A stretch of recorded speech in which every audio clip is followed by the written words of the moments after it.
Salut tout le monde, ici Roch Cholette. Bienvenue au podcast Les vraies affaires, zéro bullshit. Puis en parlant de bullshit, on a parlé de mise à jour économique à Québec dans les derniers jours. Je veux vous parler de ça parce que c'est gros comme un éléphant dans la pièce.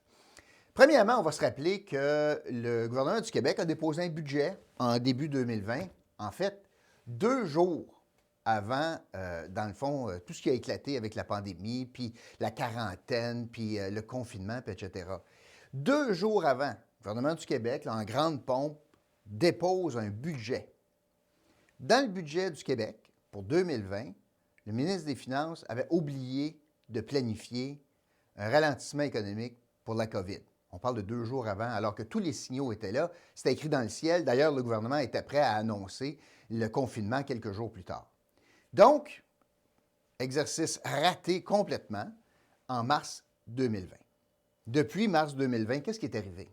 Bien, les revenus ont chuté au gouvernement du Québec, puis les dépenses ont augmenté de façon substantielle, des milliards de dollars de plus, notamment dans le réseau de la santé, pour augmenter le salaire, pour former rapidement des préposés aux bénéficiaires, etc. Le résultat de tout cela, c'est qu'après des années de rigueur budgétaire sous les libéraux, notamment de Philippe Couillard, qui se sont fait taxer d'austérité par voie donc. Alors, ils ont laissé des finances publiques en bon état, avec des surplus.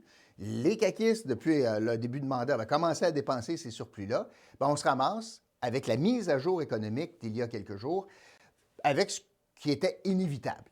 C'est-à-dire qu'on s'en va vers un déficit important au Québec.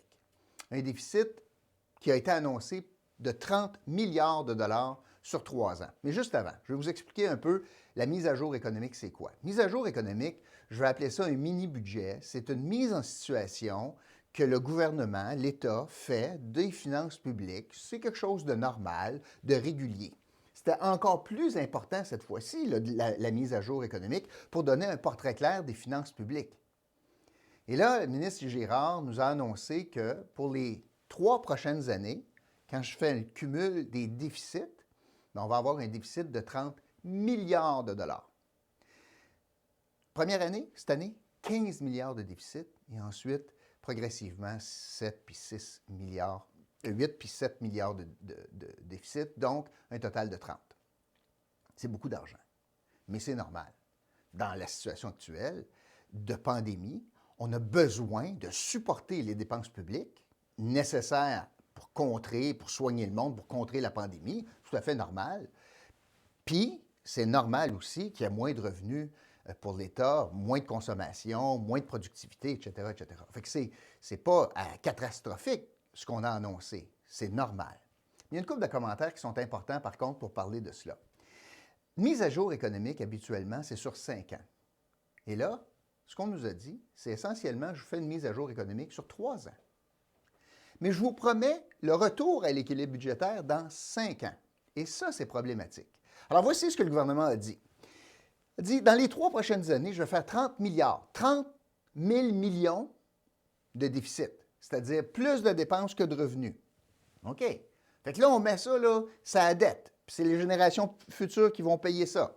Puis honnêtement, c'est une dette qui a du bon sens. On a besoin de dépenses publiques plus importantes en temps de crise comme on vit présentement.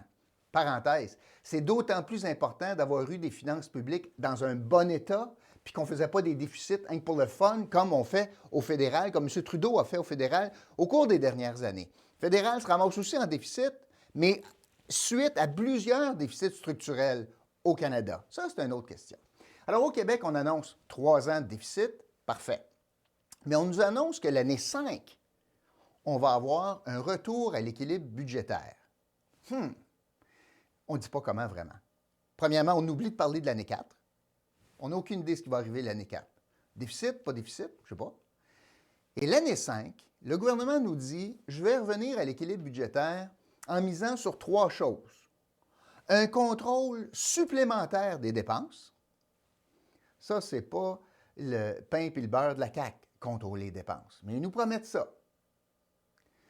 Deuxième chose, on mise sur une croissance économique importante pour l'année 5. Par rapport à maintenant, c'est assez évident qu'on va avoir, j'espère, une reprise économique, mais on mise beaucoup, beaucoup là-dessus.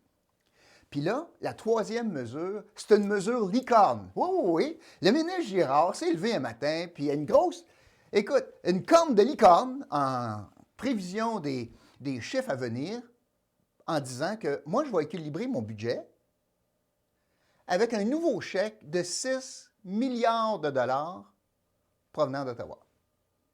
Il n'y a pas de deal, il n'y a pas d'entente, on ne sait pas d'où ça vient, mais lui a dit qu'au terme, là, à 5 ans, je ne sais pas ce qui arrive l'année 4, on a 30 milliards en 3 ans de déficit, mais l'année 5, je vais équilibrer mes finances publiques, entre autres, beaucoup, avec un nouveau chèque supplémentaire de transferts fédéraux, particulièrement en santé, sans attache, un nouveau chèque de 6 milliards de dollars provenant du fédéral. À peu près tout le monde a dit la même chose. Ça serait le fun. Mais écoute, tu peux rêver en couleur. Moi, je peux rêver d'avoir une Ferrari à Noël en cadeau. Je peux rêver ça. Je peux l'écrire sur ma liste.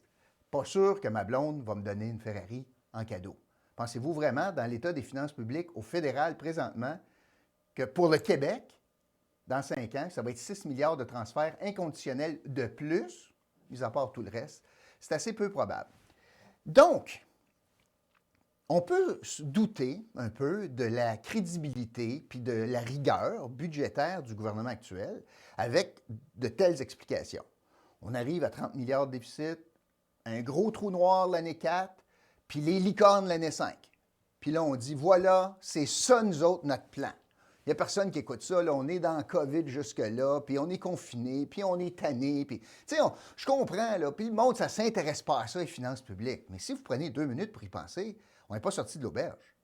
Si vous pensez que ça avait été dur, l'austérité libérale pour atteindre l'équilibre budgétaire, imaginez, on se ramasse avec un déficit de 30 milliards 3 ans, là, puis dans 5 ans, on espère contrôler les dépenses, croissance économique majeure, puis un nouveau chèque de 6 milliards de dollars. Ce qui a fait dire à peu près tous les observateurs que ce n'est pas très réaliste, d'une part, mais que, dans le fond, là c'est vrai, le plus gros problème, c'est le manque de respect à sa parole donnée au niveau de la CAQ. Pourquoi je dis ça? L'Assemblée nationale a voté une motion unanime en disant, nous autres, on a besoin à l'Assemblée nationale d'un directeur parlementaire du budget. Il y en a un à Ottawa, il y a plein de pays qui en ont. Ça, c'est quoi un directeur parlementaire du budget? C'est quelqu'un qui se rapporte au Parlement, puis qui dit, les chiffres que vous donnez sont fiables. La CAQ était d'accord avec ça. Tous les partis sont d'accord avec ça. C'est unanime à l'Assemblée nationale.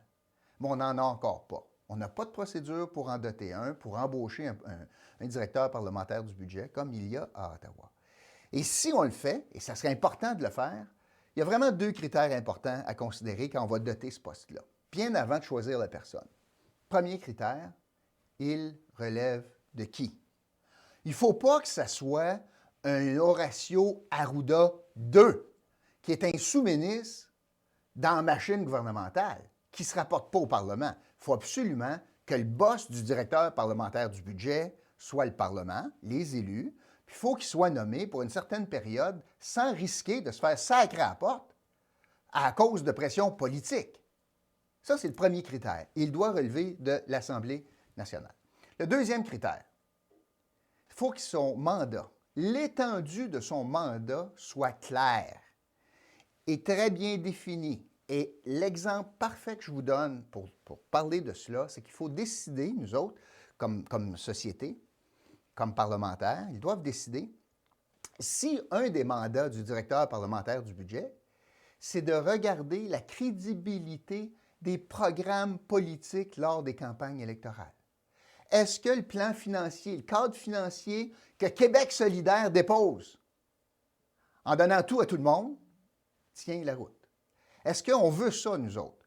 Un tiers, impartial, qui ne peut pas être dégommé par pression politique, évalue en campagne électorale les cadres financiers de tout le monde en disant c'est crédible, ça ne l'est pas, oh, un petit peu trop généreux là-dessus, on a des licornes ici.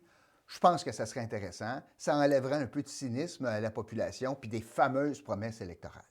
Alors, l'exercice qu'on vient de vivre là, avec un déficit budgétaire de 30 milliards de dollars soulève énormément de questionnements. Premièrement, sur la crédibilité du message, sur la crédibilité des chiffres, sur le gros trou noir de la 4e année, sur l'incertitude puis les cornes de licorne pour l'année 5 avec un chèque de 6 milliards de dollars qu'on souhaite, nouveau chèque de 6 milliards qu'on souhaite du fédéral, mais surtout, on met en lumière encore une fois qu'on n'a pas personne qui vient dire si ça a du bon sens ou non, ces chiffres-là, parce que le courage politique n'a pas été au rendez-vous à l'Assemblée nationale pour doter le Québec d'un directeur parlementaire du budget.